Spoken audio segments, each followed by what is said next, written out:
வணக்கம். தமிழ் நிலைமைகள் அனைவருக்கும் இது ரேடியன் சோலார் மேலும் ஒரு solar water pump installation 5 HP.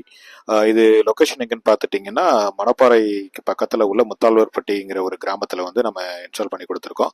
இங்கே நம்ம வழக்கம் போலவே கம்ப்ளீட் செட்டப் வந்து அதாவது சோலார் பேனல், மவுண்டிங் ஸ்ட்ரக்சர், அதனோட motor, pump, controller, pipe, cable, then earthing, lightning, arrester எல்லாமே இந்த கம்ப்ளீட் செட்டப்லேயும் கம்ப்ளீட்டாக இந்த ப்ராஜெக்டில் இருக்கிற வகையில் இந்த பம்ப் வந்து நம்ம இன்ஸ்டால் பண்ணி கொடுத்துருக்கோம். இது வந்து பார்த்தீங்கன்னா வீட்டுக்கு மேலேயே வந்து ரூஃப் டாப்ல வந்து இந்த சோலார் பேனல் அமைச்சு வீட்டுக்கு பக்கத்திலேயே வீட்டோட தேவைக்காகவும் பட் வீட்டுக்கு பக்கத்தில் இருக்கிறதுனால அந்த வயல் பிளஸ் வீட்டோட தேவைக்காகவும் இந்த தண்ணி தேவைக்காக இந்த ப்ராஜெக்ட் வந்து நம்ம பண்ணி கொடுத்துருக்கோம். இங்க வந்து பார்த்துட்டீங்கன்னா நம்ம வந்து மோட்டர் வந்து 300 அடியில ஒர்க் பண்ற மாதிரி நம்ம 5 ஹெச்பி 100 மீட்டர் பம்ப் வந்து இன்ஸ்டால் பண்ணி கொடுத்துருக்கோம். இது போல உங்களுக்கு உங்கள் நண்பர்கள் மற்றும் உறவினர்களுக்கு உங்களுக்கு அதாவது விவசாய தேவைக்காக, தண்ணி தேவைக்காக உங்களுக்கு இபி கிடைக்கலையா, இல்லை பூந்தோட்ட சர்வீஸ் யூஸ் பண்றீங்களா, அதிக இபி பில் வருதா, இந்த தேவைகளை